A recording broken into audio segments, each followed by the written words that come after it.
Les véritables raisons pour lesquelles les Occidentaux s'acharnaient sur Kadhafi sont: premièrement, le lancement d'un satellite africain. C'est Kadhafi qui offre à toute l'Afrique un satellite de télécommunication et opère la première vraie révolution des temps modernes. Ce satellite assure la couverture universelle du continent pour la téléphonie, la télévision, la radiodiffusion et de multiples autres applications telles que la télémédecine et l'enseignement à distance. Pour la première fois, une connexion à bas coût devient disponible sur tout le continent jusque dans les zones rurales grâce au système par pont radio WiMAX. Cette histoire démarre en 1992 lorsque 45 pays africains ont créé la société Rascom, pour disposer d'un satellite africain et faire chuter les coûts de communication sur le continent. Téléphoner de et vers l'Afrique était alors le tarif le plus cher au monde, parce qu'il y avait un impôt de 500 millions de dollars que l'Europe encaissait par an sur les conversations téléphoniques, même à l'intérieur du même pays africain pour le transit des voix, sur les satellites européens comme Intelsat. Un satellite africain coûtait juste 400 millions de dollars payables une seule fois et ne plus payer les 500 millions de locations par an. Quel banquier ne financerait pas un tel projet? Mais l'équation la plus difficile à résoudre était: comment l'esclave peut-il s'affranchir de l'exploitation servile de son maître, en sollicitant ce dernier pour y parvenir? Ainsi, la Banque mondiale, le FMI, les États-Unis et l'Union européenne, ont fait miroiter inutilement ces pays pendant 14 ans. C'est en 2006 que Kadhafi met fin au supplice de la mendicité aux prétendus bienfaiteurs occidentaux, pratiquant des prêts à taux usuraires. Le guide libyen a ainsi mis sur la table 300 millions de dollars, la Banque africaine de développement a mis 50 millions, la Banque ouest-africaine de développement 27 millions, et c'est ainsi que l'Afrique a depuis le 26 décembre 2007 le tout premier satellite de communication de son histoire.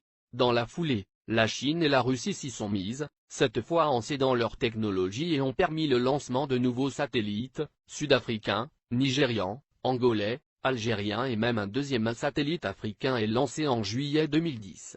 Et on attend pour 2020, le tout premier satellite technologiquement 100% africain est construit sur le sol africain, notamment en Algérie. Ce satellite est prévu pour concurrencer les meilleurs du monde mais à un coût 10 fois inférieur. Un vrai défi. Voilà comment un simple geste symbolique de 300 petits millions peut changer la vie de tout un continent. La Libye de Kadhafi a fait perdre à l'Occident pas seulement 500 millions de dollars par an, mais les milliards de dettes et d'intérêts que cette même dette permettait de générer à l'infini et de façon exponentielle, contribuant ainsi à entretenir le système occulte pour dépouiller l'Afrique. Deuxièmement, l'institution d'un fonds monétaire africain entre autres. Les 32 milliards de dollars saisis par M. Obama appartiennent à la Banque centrale libyenne, et prévus pour la contribution libyenne à la finalisation de la Fédération africaine, à travers 3 projets phares. 1. La Banque africaine d'investissement ACIRT en Libye. 2. La création en 2011 du Fonds monétaire africain avec un capital de 42 milliards de dollars, avec Yaoundé pour siège. 3. La Banque centrale africaine avec le siège à Abuja au Nigeria. La première émission de la monnaie africaine signera la fin du franc CFA, grâce auquel Paris a les mains mises sur certains pays africains depuis 50 ans. On comprend dès lors et encore une fois la rage de Paris contre Kadhafi. Le Fonds monétaire africain doit remplacer en tout et pour tout, les activités sur le sol africain du Fonds monétaire international, FMI, qui avec seulement 25 milliards de dollars de capital a pu mettre à genoux tout un continent avec des privatisations discutables, comme obliger les pays africains à passer d'un monopole public vers un monopole privé.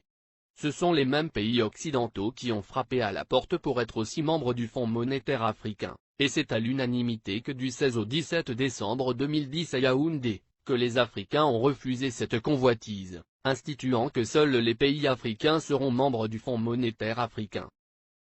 Il est donc évident qu'après la Libye, la coalition occidentale déclarera sa prochaine guerre à l'Algérie, car en plus de ressources énergétiques énormes, ce pays dispose d'une réserve monétaire de 150 milliards d'euros. Ce qui devient la convoitise de tous les pays qui bombardent la Libye et qui ont tous quelque chose en commun, ils sont tous financièrement quasiment en faillite. Les États-Unis à eux seuls ont 14 000 milliards de dollars de dette, la France, la Grande-Bretagne et l'Italie ont chacun environ 2 000 milliards d'euros de dette publique. alors que les 46 pays d'Afrique noire ont au total moins de 400 milliards de dollars de dette publique. Créer des fausses guerres en Afrique dans l'espoir de trouver de l'oxygène pour continuer leur apnée économique, qui ne fait que s'empirer, ne fera qu'enfoncer les Occidentaux dans leur déclin qui a débuté en 1884 lors de la conférence de Berlin. Car comme l'avait prédit l'économiste américain, Adam Smith en 1865, dans son soutien à Abraham Lincoln pour l'abolition de l'esclavage, l'économie de tout pays qui pratique l'esclavage des Noirs est en train d'amorcer une descente vers l'enfer qui sera rude le jour où les autres nations vont se réveiller. Pour empêcher Mouammar Kadhafi de concrétiser le rêve de millions d'Africains dès 2014, il fallait donc l'éliminer avant, ou perdre le contrôle total de l'Afrique. Voici toute la raison qui guida la France, les États-Unis, la Grande-Bretagne et leurs alliés dans leur campagne contre Kadhafi. Monnaie, Fonds monétaire africain, Banque centrale africaine, télécommunications, transport, États-Unis d'Afrique. Mouammar Kadhafi avait ingénieusement tout planifié, se fixant comme délai l'année 2014 pour la création de la Banque centrale, le Fonds monétaire et bien d'autres encore pour affranchir le continent noir, après un demi-siècle d'indépendance aux allures de paroles suivies d'aucun acte ou de gouverner sans régner. Après avoir émis l'idée en 2000, lors du sommet de l'Organisation de l'Unité africaine, il a obtenu la création de l'Union africaine quelques années plus tard. Le guide libyen pousse le bouchon plus loin. Satellite africain et Afriquia, deux idées concrètes pour l'unité. Mouammar Kadhafi pousse ses pairs à acheter un satellite africain pour que l'Afrique ait son indépendance en matière de communication. Il préfinance cet achat avec plusieurs centaines de millions de dollars américains. Il s'est dépensé sans compter. Ainsi, pour acheter le satellite africain, il a mis 300 millions de dollars sur la table, témoigne Moustapha Cissé, ancien ambassadeur du Sénégal en Libye, et ex-conseiller spécial de l'ex-président sénégalais Abdou Diouf, en charge du monde arabo-islamique. Le guide de la Jamaïria libyenne offrit ainsi Rascomcaf 1, le premier satellite de télécommunication entièrement dédié au continent africain et ses îles. Il a été mis en orbite le 20 décembre 2007. Cela a été le premier lancement de l'histoire pour tous les pays africains. Kadhafi lance également la compagnie de transport aérien, Afriquia Airways, qui assure la liaison entre les capitales africaines et régions du continent. La compagnie offrait 4 vols réguliers entre Tripoli et Dakar, Abidjan et Le Caire, et bien d'autres. Beaucoup de gens utilisaient la ligne Afriquia pour aller à Paris.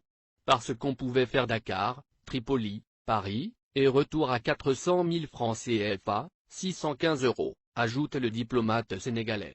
Alors Tripoli était devenue une plateforme de communication entre l'Afrique, le monde arabe et l'Europe. La monnaie et la Banque centrale africaine en 2014. Kadhafi avait proposé la mise en place d'une union monétaire africaine, UEMA. Il avait dégagé 30 milliards de dollars pour la création de l'UEMA qui devrait avoir Yaoundé au Cameroun pour siège. Il avait également prévu la création d'une Banque centrale africaine, BCA, qui devrait installer son quartier général à Abuja, la capitale fédérale du Nigeria. Il était question que cette banque africaine commence à émettre une monnaie africaine à partir de 2014, ce qui ne plaît pas aux Occidentaux, parce que ça nous permettrait de nous passer du franc CFA, et des autres monnaies qui ne font que briser nos économies. Kadhafi avait une politique africaine très dynamique. Du Sénégal au Tchad, en passant par la Guinée, la Côte d'Ivoire, le Ghana, le Libéria, le Bénin, le Togo, le Nigeria, le Niger, le Mali, etc.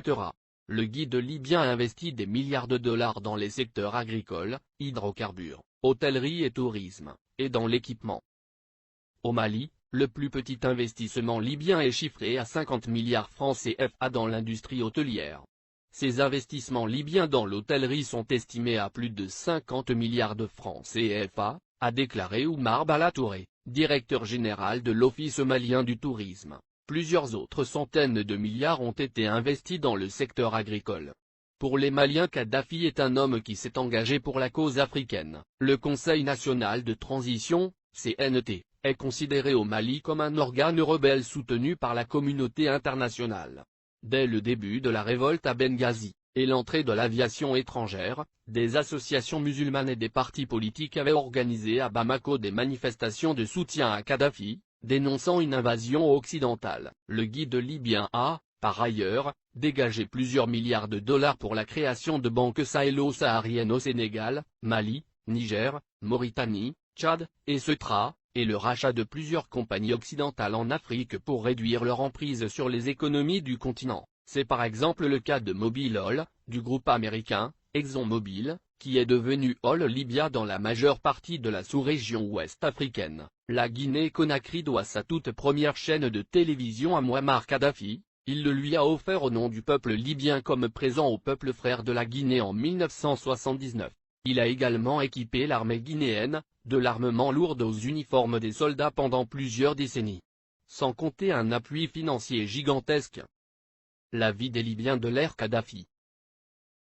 1.